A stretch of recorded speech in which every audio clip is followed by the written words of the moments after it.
გამარჯობა ხალხო, გვახეთით ფარსა შოკოლადის ღილი და დღეს მე მოგიყვებით საჩიქრია წახვიდეთ თბილისში. მე ვიყავი პარასკევს ძალიან საინტერესო ადგილას ელენე ახვლედიანის სახლ-მუზეუმში.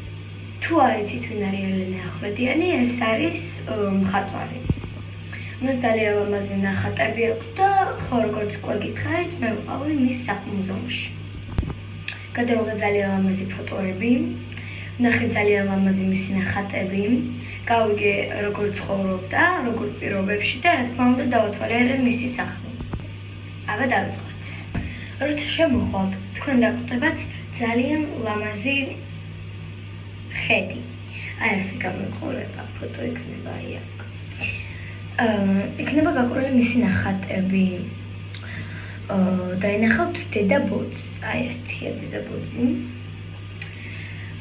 თუ არიცით რა არის, დედაბოძი არის ასეთი მთავარი ბოძი სახლში და ძველად იგი ყველაზე მნიშვნელოვანი რამ იყო სახლში, რადგან თუ ის არ იქნებოდა, სახლი დაინგრეოდა.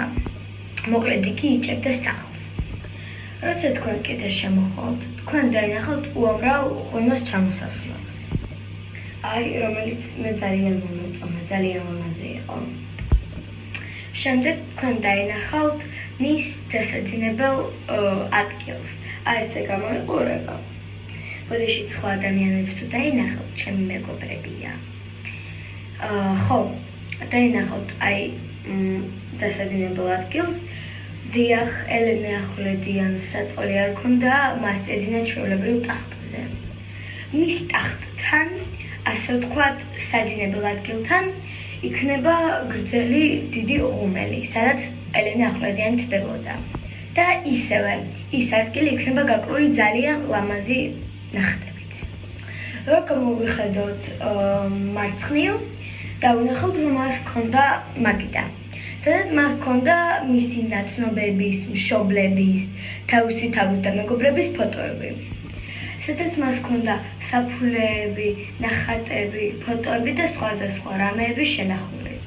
კიდევ ელენე ახვლედიანს სახლში ჰქონდა ასეთი პატარა აივნები, რომელშიც უყვარდა ბავშვების აყვანა. იქ იგი მათ ათამაშებდა და პატარა გამოფენებს უტარებდა. თავის ნახატებს აიტანდა და გაუკეთებდა პატარას გამოფენას. ასევე კედლებზე იქნება ძალიან საინტერესო რამ დაკიდებული, როგორც აი მაგალითად ეს თეფში.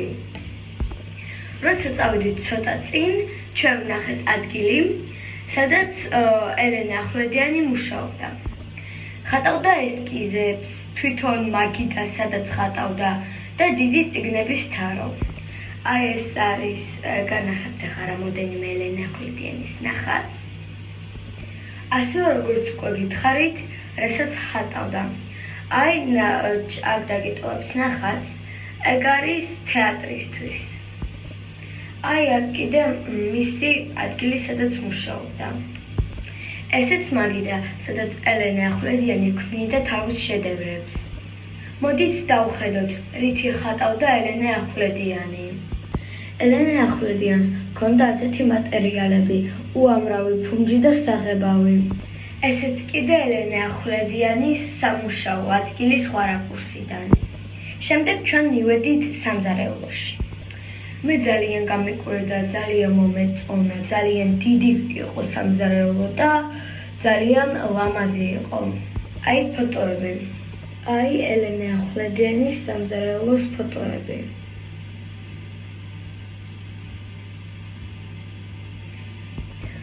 ასევე ელენე ახვლედიანს უნდოდა, რომ მას სახლში ჰქონოდა შუქი. მაგრამ მას ბევრი შესაძლებლობა და ფული არ ჰქონდა. ამიტომაც მან აიღო სახეხი და ლამპა. შეაერთა და გამოუვიდა აი ასეთი შუქი. ასევე ელენე ახვლედიანს სამზარეულოში ჰქონდა აი ასეთი უცნაური რამ. თქვენ გაგიკვირდებათ, რა თუნდა ასეთი რაღაცნაირი კედლის ჩაღრმავება. თანაც საღებავი რო აქვს ამდვრალი. ეხლა მოგიყვებით. ელენე ახვლედიანი აი ამ ჩაღრმავებაში, ასე ვთქვათ, წერდა ვალებს. ვისთვის რა ვალი და რამდენი ჰქონდა დასაბრუნებელი.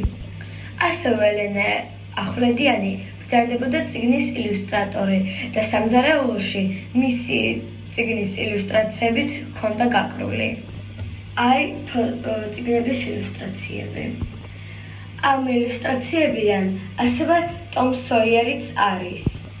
აი ეს ილუსტრაციები იყო დახატული ტომ სოიერის წიგნისთვის. ახლა მოგიყვებით ინფორმაციას, რომელიც მე გავიგე. ელენე ახვლედიანმა იცოდა 4 ენა, როგორც ფრანგული, ქართული, რუსული და გერმანული. ასევე ელენე ახვლედიანი მუშაობდა თეატრში. კონკრეტულად თეატრის კოსტუმებს იგონებდა, ხატავდა დეკორაციებს და სხვა რაღაცეებს. ერთხელაც ელენე ახვლედიანი იჯდა და ხატავდა ნახატს. და მას დაუძახეს გამოფენის დაკრხულვაზე. ეგ იყო 28 დეკემბერს, როცა იგი მივიდა სამწუხაროდ იგი ცუდად გახდა და უკვე 30 დეკემბერს იგი უკვე აღარ სუნთქავდა. ასევე ელენეს ჯილდოები საქართველოს SSR-ის სახალხო მხატვარი. ყველას გირჩევთ, რომ წახვიდეთ ელენე ახვლედიანის მუზეუმში. რადგან ბავშვებსაც, დიდებსაც, ტურისტებსაც, მხატვრებსაც ყველას ძალიან მოგეწონებათ. ძალიან საინტერესოა. თუ მოგინდებათ, გიდიც გამოყვებათ. გიდი ის ადამიანია, რომელიც მთელი ექსკურსიის დროს ყველაფერს მოგიყვებათ. კარგად, იმედი მაქვს დაინტერესდით.